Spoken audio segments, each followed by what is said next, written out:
Hello, Marvel fans, comic geeks, whatever you are. Thanks for watching. My name is Megan, and I am coming to you from Vigilante Vibes Podcast, and I am here with another character breakdown, and I am continuing my breakdowns of Marvel's mutants. And today I want to talk about someone I feel is very underrated, Banshee, his name is Sean Cassidy. So who is Banshee? Sean Cassidy was created by writer Roy Thomas and artist Warner Roth. The character first appeared in X-Men number 28 in January of 1967. The Cassidy family has a long, colorful history in Ireland, full of legends, secrets, feuds, adventures, and a fair bit of tragedy. And Sean Cassidy has inherited a piece of all of it. Their ancestral home, Cassidy Keep, is an old stone castle perched on a cliff called Cassidy Crag, way out on the coast of County Mayo, overlooking the Atlantic.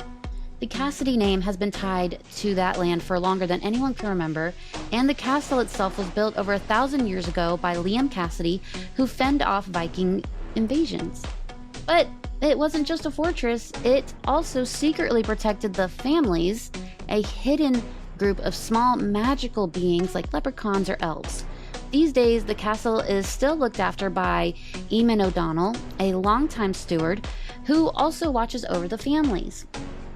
Sean grew up in the keep, having a pretty carefree childhood filled with dreams of slaying dragons and saving princesses, as kids tend to do. But as a teenager, things got complicated when he started to develop strange sonic powers.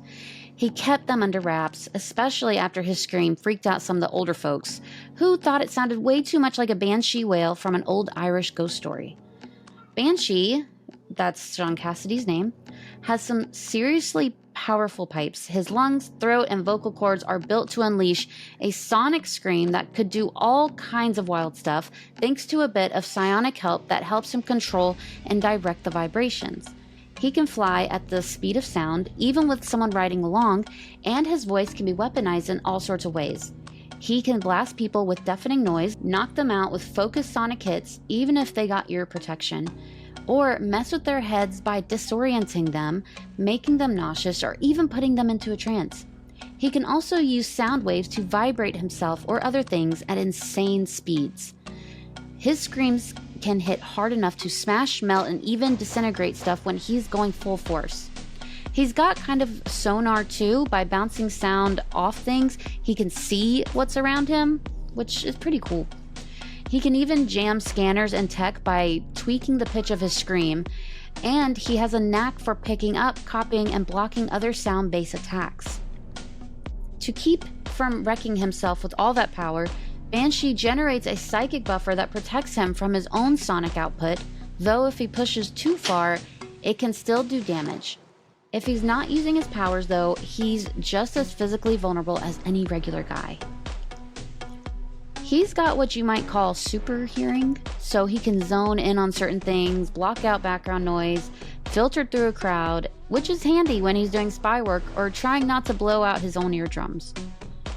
So he's really powerful, and I don't know why he's so underrated. Sean and his cousin, Black Tom Cassidy, can't hurt each other with their mutant powers. They're immune to each other's energy. Outside of being a mutant, Sean's got a ton of skills. He's a sharp detective, a seasoned undercover agent, great in a fight, a crack shot, and even knows his way around machines. He's also a solid team leader and teacher, plus he's really into American country music and plays a mean piano on the side. He's a busy guy. When he's operating as Sean Cassidy, he sometimes uses regular guns or small explosives. As Banshee, he wears a high-tech costume that can handle high-speed flight and wing-like panels under his arms that can help him ride the sound waves. Sean's cousin, Thomas Cassidy, Black Tom, like I said, ended up becoming his lifelong rival. Like Sean, Tom was a mutant, but he was also a high-stakes gambler who loved living on the edge. He was also originally set to inherit the Cassidy family estate, but in a pretty reckless bet, he lost those rights to Sean. Even after that, Sean kept his cool image, charming, slick, Oxford-educated. Compared to him, Sean sometimes felt like a rough-around-the-edges country guy who didn't quite measure up. Back when they were younger, both cousins also found themselves competing for the same woman, Maeve, who Sean met while in Northern Ireland. Later on, when Black Tom teams up with Cain Marco, better known as the Juggernaut, Sean, now fighting as Banshee, goes up against the two of them with backup from the X-Men. Sean's relationship with Maeve doesn't start off easy, especially with his cousin Black Tom also trying to win her over. The two get married and have a daughter, Teresa, who later becomes a hero known as Siren. Tragically, Sean thinks he loses both Maeve and Teresa in a terrorist bombing. What he doesn't realize is that Teresa actually survives and is secretly raised by Black Tom, who never tells Sean she's alive. So he is a true villain, which is so messed up. Sean always had an interest in justice, so he joined the NYPD and later Interpol, and even doing undercover work in the shadowy group known as the Factor 3. Once he takes on the name Banshee, he becomes part of several mutant teams over the years, like the X-Men, Generation X, Mutant Liberation Front, and the X-Corps, always fighting to help make Professor X's dream of a peaceful coexistence between humans and mutants a reality. Thanks to the X-Men, Sean meets brilliant geneticist Myra McTaggart, and the two end up in a long, meaningful relationship. Sean Cassidy's life has been a roller coaster, from wild youth to heartbreak to heroism, tragedy, and rebirth. Sean helped found and lead Generation X, mentoring young mutants alongside Emma Frost. Though he and Emma clashed at first, they grew to respect each other and their students, which is wild because it's Emma Frost, and her and Banshee actually dated for a little bit. But life didn't stay peaceful. Myra died in a bombing by Mystique, sending Sean into a spiral of grief and heavy drinking. He eventually pulled himself together and launched X-Corps, a mutant-led law enforcement team. Unfortunately, Mystique infiltrated the group, unleashed chaos, slit Sean's throat, stripped him of his powers once again.